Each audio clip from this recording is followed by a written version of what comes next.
All right, so it's like 11 o'clock at night, and I just got the crankshaft in. Check the bearing clearances. This crank is massive. It's a 4.5-inch stroke.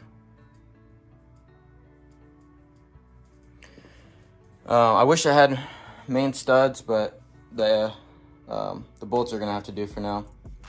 I torqued the bolts to 100 foot-pounds, which is the number I got off the ARP website.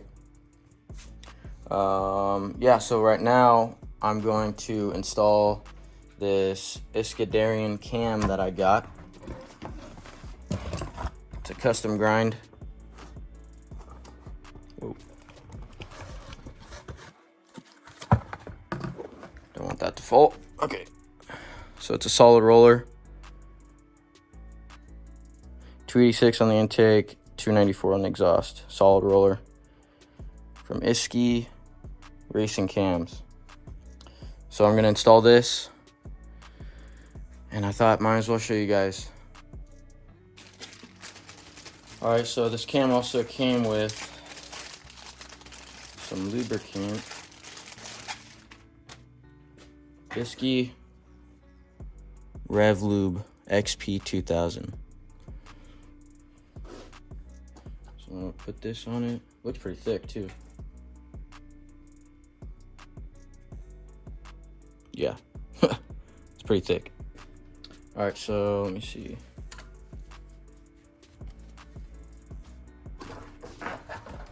Also forgot to mention this cam is on a 108 LSA, so it should sound pretty damn nasty.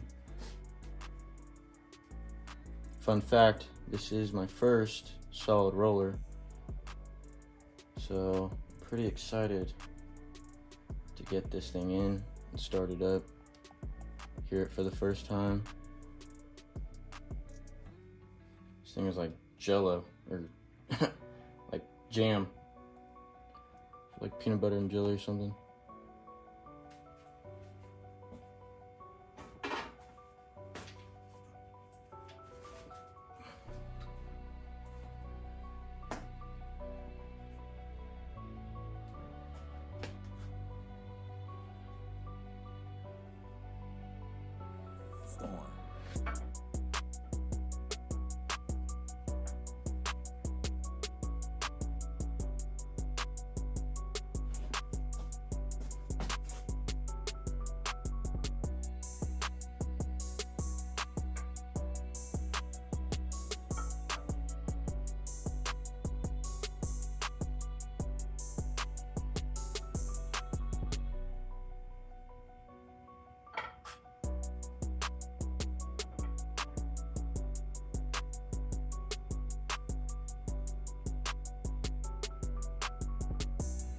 So for those of you who don't know, this is a Merlin 3 block from World Products, and it is a lot heavier than a stock casting big block.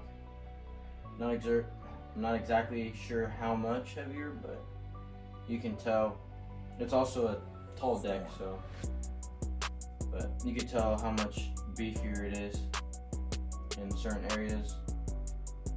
And also the bolts do not protrude into the water jacket, so they are blind.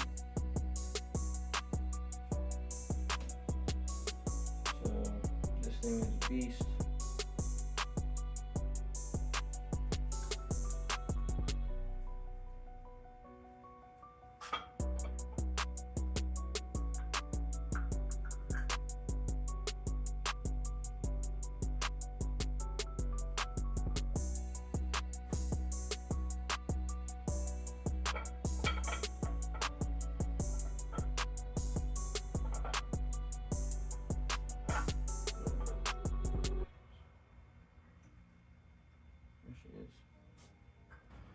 Cam is in.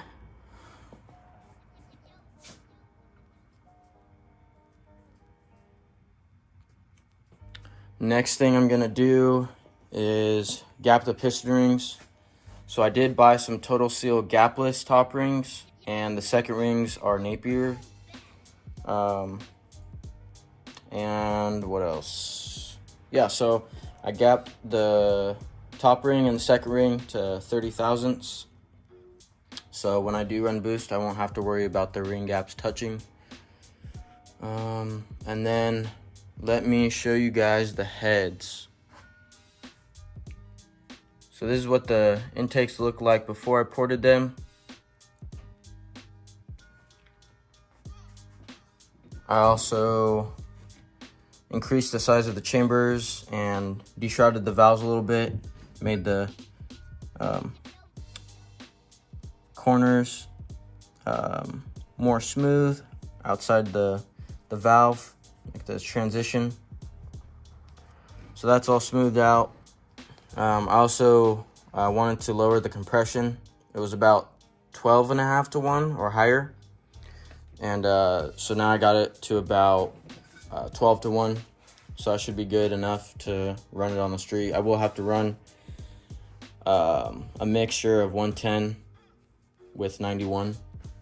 But this is what it looks like after I ported them. A little dirty.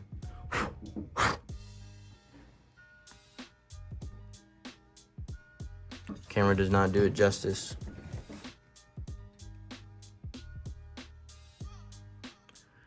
But it's a pretty big port, so I did remove a lot of material in the right spots. Also smoothed out a lot of the transitions. So yeah, that's a chamber when it's polished. And then I also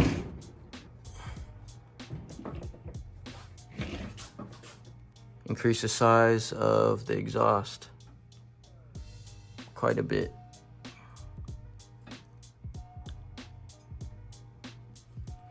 So yeah, those are the heads. This one's finished. I just gotta finish the last intake ports on these. I already did the exhaust, and then I gotta sand them and polish them and make them look good. So yeah, that's about that.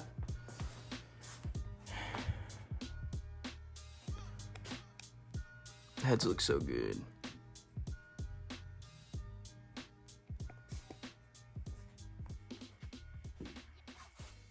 All right, so I got the crank in, I got the cam in. The next thing I gotta do is gap the rings and finish porting the heads. My pistons should be back from line-to-line coatings on Friday of next week, so I think the 14th. So once the pistons are here, I could just finish slapping the rotating assembly together. And then once the pistons are here and all that's together, I can degree in the cam and put the heads on and put the rest of it together. Can't wait for this thing to run. Should sound pretty insane, and it should make a lot of power. Can't wait to show you guys when it's done. I got it pictured in my head. I know exactly what it's gonna be, what it looks like. So can't wait. Yeah, so see you guys next time.